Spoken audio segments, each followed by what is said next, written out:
இயேசுவை குறித்து பார்க்கும்போது இயேசுவை அடித்தார்கள், உபத்திரவப்படுத்தினார்கள், துன்பப்படுத்தினார்கள். இது எல்லாம் செய்த போதிலும் அந்த தீமையை செய்த நபர்களுக்கு அவர் எதிர்த்து எதுவும் செய்யாமல் அவர்களையும் மன்னித்து தம்மோடு கூட சேர்த்து கொண்டார். அப்பேற்பட்ட ஒரு விலையேறப்பட்ட ஒரு அன்பு. நீங்க பாருங்க, அவ்வளவு நேரம் அடித்து துன்பப்படுத்தின ஒரு மனுஷன் சிலுவையில தொங்கி கிடக்கும் போது அவன் எப்போது தேவனை சொந்த ரட்சகராக ஏற்றுக்கொண்டானோ அவரையும் மன்னித்து கர்த்தர் தம்மோடு கூட சேர்த்து கொண்டார். ஹல்லேலூயா. ஒரு நாள் கூட கர்த்தரை ருசித்து பார்ப்பதற்காக கர்த்தர் நமக்கு நம்முடைய வாழ்க்கையில் ஏற்படுத்தி தந்த இந்த நல்ல கிருபைகளை நினைத்து நான் கர்த்தரை ஸ்தோத்திரிக்கிறேன். ஹல்லேலூயா. இந்த 34வது சங்கீதம் ஒரு அருமையான ஒரு சங்கீதம். நாம் இந்த சங்கீதத்தின் பின்னிணைத்தை குறித்து பார்த்தோம் என்று சொன்னால், தாவீதினால் எழுதப்பட்ட அல்லது தாவீது அபிமெலேக்குக்கு முன்பாக வேஷம் மாறின போது அவனால் துரத்தி விடப்படுகிறார் அல்லது அவன் ஒரு தேசத்தில் போய் அபிமெலேக் என்கிற மனிதனுக்கு முன்பாக போய் வேஷம் மாறி ஒரு பைத்தியக்காரனை போல போன வேளையில் அங்கே இருந்து அந்த அந்த அபிமெலேக் என்கிற மனுஷனை துரத்தி விடுகிற ஒரு சந்தர்ப்பத்தில் எழுதி வைக்கப்பட்ட சங்கீதம் தான் இந்த 34வது சங்கீதமாக இருக்கிறது. ஹல்லேலூயா. ஒரு அருமையான ஒரு சங்கீதம். இந்த சங்கீதத்தில் அநேக வசனங்கள் எல்லாம் நமக்கு தெரிந்ததான வசனங்கள். மிகவும் முக்கியமாக 5வது வசனம், அவரை நோக்கி பார்த்தவர்கள் பிரகாசம் அடைந்தார்கள், அவருடைய முகங்கள் வெட்கப்பட்டு போவதில்லை. இந்த ஏழை கூப்பிட்டான், கர்த்தர் கேட்டு அவனை அவனுடைய இடுக்கண்களுக்கெல்லாம் நீங்களாக்கி ரட்சித்தார். இன்னும் அதிகமாக சிங்கக்குட்டிகள் தாழ்ச்சி அடைந்து பட்டினியாக இருக்குமானால் கர்த்தரை தேடுகிறவர்களுக்கோ ஒரு நன்மையும் குறைவிடாது. இந்த வசனங்கள் எல்லாம் நமக்கு மிகவும் தெரிந்ததான வசனங்கள். அப்போ இந்த வசனங்கள் எல்லாம் கேட்கும்போது நமக்கு ஒரு உள்ளத்தில் ஒரு ஆனந்தம் உண்டாகும். எந்த சூழ்நிலையிலும் கர்த்தர் நம்மை விடுவிக்க வல்லவர் என்று சொல்லி. ஹல்லேலூயா. ஆனால் இன்றைக்கு நம்முடைய சிந்தைக்காக அந்த 34வது சங்கீதத்தின் 14வது வசனத்தை வாசிக்கலாம்.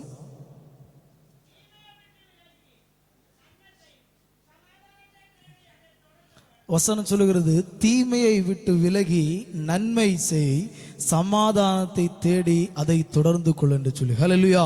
அப்போ இன்றைக்கு அந்த 14வது வசனத்திலிருந்து ஒரு சில காரியங்களை மாத்திரம் நான் உங்களுக்கு முன்பதாக சொல்வதற்கு ஆசைப்படுகிறேன். கொஞ்ச நாட்களாக என்னுடைய மனதில் வந்த ஒரு சிந்தையை தான் நான் உங்களுக்கு முன்பதாக சொல்வதற்காக ஆசைப்படுகிறேன். என்ன சிந்தை என்று சொன்னால், தீமை செய்கிறவர்களுக்கு பதிலாக நானும் நீங்களும் நன்மையை செய்ய வேண்டும். ஹல்லேலூயா.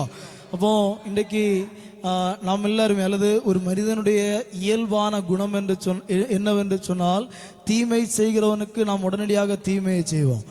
நாம் எல்லாருக்குமே மதர் தெரேசாவின் அந்த ஒரு கதையை குறித்து நம்ம எல்லாருக்குமே தெரியும். ஒரு முறை தன்னுடைய பிள்ளைகளுக்காக தர்மம் வாங்குவதற்காக ஒரு மனிதன்கிட்ட போன வேளையில் அந்த மனிதன் அந்த மதர் தெரேசாவுடைய கையில் காரி துப்பி வைத்ததாக நாம் பார்க்கிறோம். நாம இருந்தால் அந்த இடத்துல என்ன செய்திருப்போம் என்று சொன்னால், உடனடியாக அந்த எச்சில் கை வைத்து அந்த மனுஷனுக்கு கன்னத்தில் ஒரு அறையை விட்டுருப்போம். ஆனால் அந்த இடத்தில் நாம் பார்க்கிற ஒரு காரியம் என்னவென்று சொன்னால், அந்த இடத்தில் அந்த மனிதன் தீமையை செய்த போதிலும் அந்த இடத்தில் நன்மை செய்த ஒரு தாயை குறித்து பார்க்கிறோம். அப்படிதான் கர்த்தர் நம்மை குறித்து ஆசைப்படுகிற காரியம்.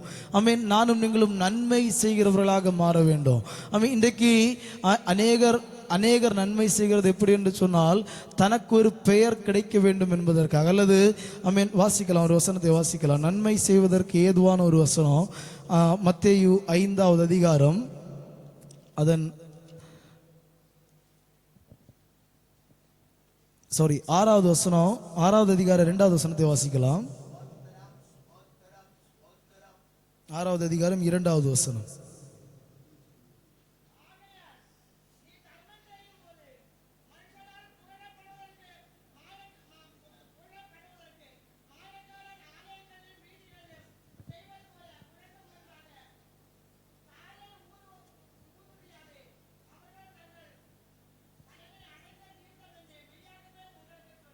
இங்கே வசனம் நமக்கு தெளிவாக சொல்லுகிற ஒரு காரியம் என்னவென்று சொன்னால், நாம் மற்றவர்களுக்கு நன்மை செய்யும் போது அது மற்றவர்களை காண்பிப்பதற்காக அல்ல. நாம் ஒரு மனுஷனுக்கு ஏதாவது உதவி செய்தாலும் கூட, இன்றைக்கு நீங்க பாருங்க, சமூக வலைதளங்கள்ல நாம் எல்லாம் எடுத்து பார்த்தோம் என்று சொன்னால், தன்னுடைய பெயர் புகழ் பெற்று விளங்க வேண்டும் என்பதற்காக நன்மை செய்கிற அநேக கூட்டங்கள் இந்த நாட்களில் எழும்பி கொண்டிருக்கிறார்கள். அல்லது தன்னுடைய சேனல் ரொம்ப ரீச் அல்லது ஒரு மேன்மையான நிலையில் வர வேண்டும் என்பதற்காக அதற்காக பிரயத்தனம் பண்ணி கொண்டிருக்கிற ஒரு சமூகத்தில் நானும் நீங்களும் வாழ்ந்து கொண்டிருக்கிறோம். ஆனால் கர்த்தர் நம்மை பார்த்து இந்த சங்கீதம் 34வது சங்கீதத்தின் மூலமாக சொல்லுகிற ஒரு காரியம், நாம் தீமையை விட்டு விலகி நன்மை செய்வதற்காக நானும் நீங்களும் ஆயத்தப்பட வேண்டும். ஹல்லேலூயா. ஒரு வசனம் கூட வாசிக்கலாம். நீதிமொழிகள் 3வது அதிகாரம் அதன் 27வது வசனத்தை வாசிக்கலாம். எல்லாருக்கும் தெரிந்ததான அருமையான வசனம். நீதிமொழிகள் 3வது அதிகாரம் 27வது வசனத்தை வாசிக்கலாம்.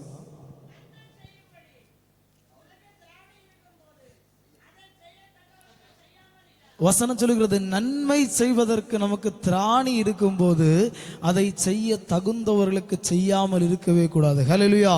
இன்றைக்கு கர்த்தர் நம்மை ஒருவேளை ஆசீர்வதித்து ஒரு நல்ல நிலைமையில் வைத்திருக்கலாம். அப்போ நாம் செய்ய வேண்டிய ஒரு காரியம் என்னவென்று சொன்னால், கஷ்டப்படுகிற ஜனங்களுக்கு நன்மை செய்கிறவர்களாக மாற வேண்டும். அப்போ இந்த நன்மை செய்யும் போது நீங்க பாருங்க, ஒருவேளை நாம் நன்மை செய்கிற மனுஷன் ஒருவேளை நமக்கு அநேக தீமைகளை செய்திருக்கலாம். நம் வேதத்தில் பார்த்தோம் என்று சொன்னால், வேதத்தில் மிகவும் தெளிவாக சொல்லப்பட்டிருக்கிற கர்த்தருடைய மலை பிரசங்கத்தின் போது கர்த்தர் சொன்ன ஒரு காரியம் உண்டு. உங்கள் சத்துருக்களை சிநேகியுங்கள், உங்களை சபிக்கிறவர்களை நீங்கள் ஆசீர்வதியுங்கள், உங்களை துன்பப்படுத்துகிறவர்களுக்காக ஜெபம் பண்ணுங்கள், உங்களுக்கு தீமை செய்கிறவர்களுக்கு நீங்கள் நன்மை செய்யுங்கள் என்று சொல்லி. ஹல்லேலூயா. அப்போ இந்த நன்மை தீமை செய்கிறவர்களுக்கு நன்மை செய்வது என்பது மிகவும் அரிதான ஒரு காரியம், மிகவும் கஷ்டமான ஒரு காரியம். இன்றைக்கு நாம் ஒரு மனுஷன் நமக்கு விரோதமாக தீமை செய்தால் நாம் உடனே செய்கிற ஒரு காரியம் சுவாபாவிகமாக, அல்லது எல்லா மனிதர்களும் என்னை உள்பட நான் சொல்லுகிறேன், ஒரு மனுஷன் நமக்கு விரோதமாக ஏதாவது தீமை செய்துவிட்டால் நாம் உடனடியாக நினைக்கிற ஒரு காரியம் என்னவென்றால், அந்த மனுஷனை எப்படியாவது அவன் செய்ததை விட ஒருபடியாவது மேலான தீமை நான் அவனுக்கு செய்ய வேண்டும் என்று சொல்லி அப்பேற்பட்டதான ஒரு எண்ணம் நம்முடைய இருதயத்தில் வளர்ந்து கொண்டிருக்கிறதான ஒரு சமுதாயத்தில் நானும் நீங்கள் வாழ்ந்து கொண்டிருக்கிறனால், நாம் பழைய ஏற்பாட்டில் பார்த்தோம் என்று சொன்னால், ஆதியாகமத்தின் புஸ்தகத்தில் அங்கே ஆபிரகாமையும் லோத்துவையும் குறித்து சொல்லப்பட்டிருக்கிறது. இந்த ஆபிரகாமையும் லோத்துவும் தன்னுடைய அந்த வீட்டிலிருந்து வெளியேறி வந்த பிறகு அங்கே ஒரு இடத்துல போய் நின்றுட்டு அவங்க தன்னுடைய தான் வசிப்பதற்காக அந்த தேசத்தை பார்க்கிறாங்க. அப்போ லோத்து அங்கே தெரிந்து கொண்ட பட்டணம் நல்ல செழிப்பான, நல்ல ஆசீர்வாதம் மிகுந்ததான, நல்ல பயனுள்ளதான, அல்லது தனக்கு தேவையான எல்லா காரியங்களும் நிறைந்ததான ஒரு பட்டணத்தை தெரிந்து கொண்டு அங்கே போகிறான். அப்போ ஆபிரகாம் அவரை பார்த்து சொல்கிறார், நீ வலதுபுறம் போனால் நான் இடதுபுறம் போகிறேன், நீ எங்கே போறியோ அதற்கு மறு திசையாக நான் கடந்து சென்று நான் அங்கே வசித்துக் கொள்வேன் என்று சொல்லி ஆபிரகாம் சொல்கிறான். அப்போ அடுத்ததாக அங்கே ஒரு சம்பவம் நடக்கிறது. என்ன சம்பவம் என்று சொன்னால், இந்த லோத்து அந்த பட்டணத்தில் போய் வசித்து கொண்டிருக்கிற வேளையில ஒரு 3 ராஜாக்கள் கடந்து வந்து அந்த சோதோம் குமார பட்டணத்தை கொள்ளையடித்து கொண்டு போகிறார்கள். அந்த நேரத்தில் லோத்துவையும் கூட எடுத்து கொண்டு போகிறார். லோத்துவையும் சிறைபிடித்து கொண்டு போகிற ஒரு அனுபவத்தை அங்கே பார்க்கிறோம். அப்போ இதை ஆபிரகாம் கேள்விப்படுகிறார். அப்போ நீங்க நினைச்சு பாருங்க, ஆபிரகாமுக்கு சூழ்நிலையில் நாம் இருந்திருந்தால் நாம் என்ன செய்திருப்போம்? நாம் நினைத்திருப்போம், லோத்து அவன் என்னை ஏமாற்றி நல்ல தேசத்தை தெரிந்து கொண்டு அவன் நல்ல ஒரு பட்டணத்தில் போய் வசித்தான், அவன் நன்மையானதை தெரிந்து கொண்டான், எனக்கு தீமையான காரியத்தை கொடுத்து விட்டான் என்று சொல்லி நாம் அந்த இடத்துல ஒதுங்கி போயிருப்போம். ஆனால் ஆபிரகாம் அங்கே அப்படி செய்யவில்லை. ஆபிரகாம் செய்த ஒரு காரியம் உண்டு, வாசிக்கலாம். ஆதியாகமம் 14வது அதிகாரம் அதன் 14வது வசனத்தை வாசிக்கலாம். ஆதியாகமம் 14வது அதிகாரம் 14வது வசனம்.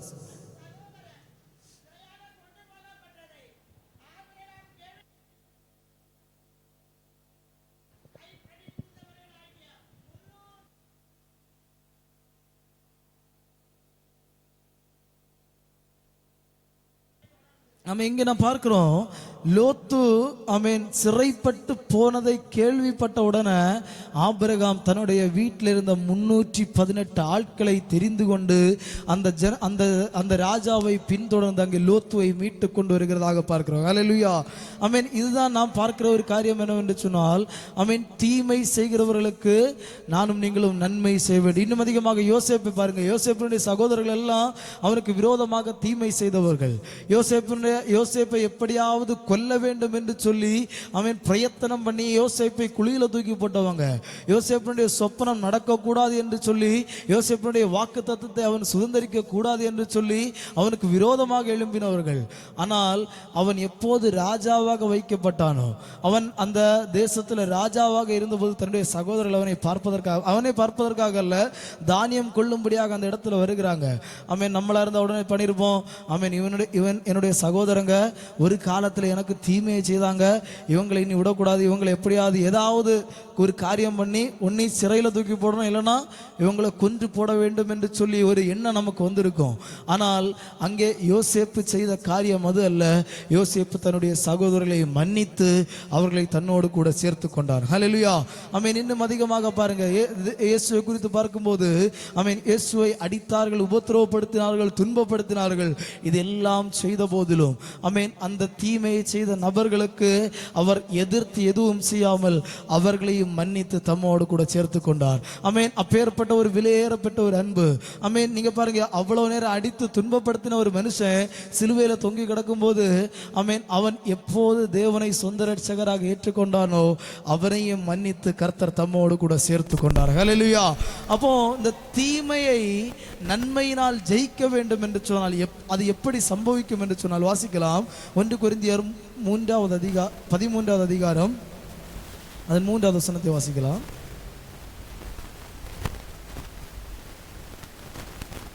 1 கொரிந்தியர் 13வது அதிகாரம் 3வது வசனம்.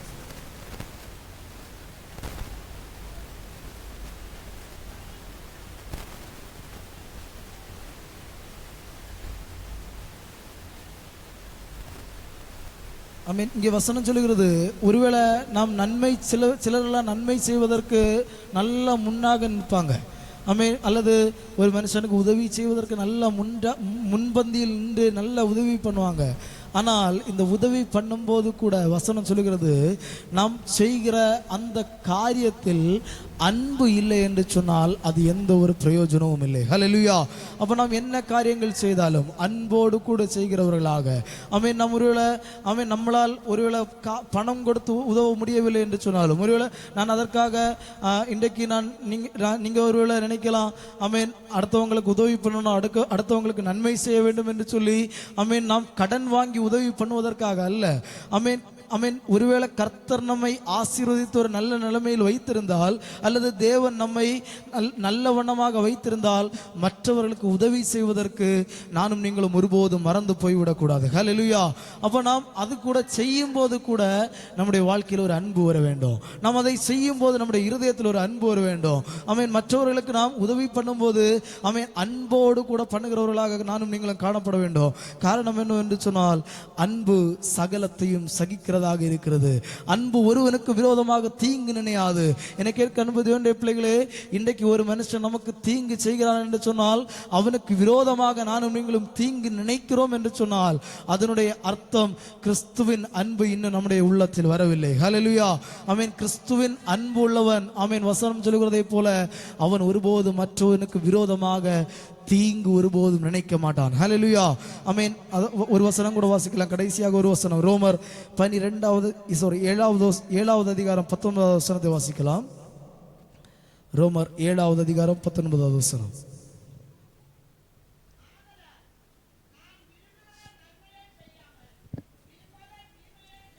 இது சொல்லுகிறது யார் என்று சொன்னால் பவுல் சொல்லுகிறார். பவுல் சொல்லுகிற ஒரு காரியம், நான் விரும்புகிற நன்மையை செய்யாமல் விரும்பாத தீமையை என்னுடைய வாழ்க்கையில் நான் செய்து கொண்டிருக்கிறேன் என்று சொல்லி. ஹல்லேலூயா. இன்னைக்கு அன்பு தேவனுடைய பிள்ளைகளே, இன்றைக்கு நமக்கும் கூட அநேக எண்ணங்கள் இருக்கலாம், நன்மை செய்ய வேண்டும் என்று சொல்லி. அப்போ அந்த நன்மையை நானும் நீங்களும் இன்றைக்கு நம்மளால் செய்ய முடியவில்லை என்று சொன்னால் அதற்கு காரணம் ஒன்றே ஒன்றுதான், கிறிஸ்துவின் அன்பு நம்முடைய இருதயத்தில் வரவில்லை. ஹல்லேலூயா.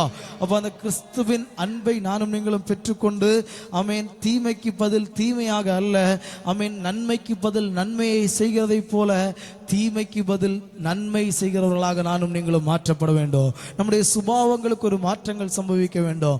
நம்முடைய சிந்தைகளுக்கு ஒரு மாற்றங்கள் சம்பவிக்க வேண்டும். இவ்வளவு நாள் நாம் இருந்ததை போல் அல்ல, இவ்வளவு நாள் நாம் நினைத்ததை போல் அல்ல.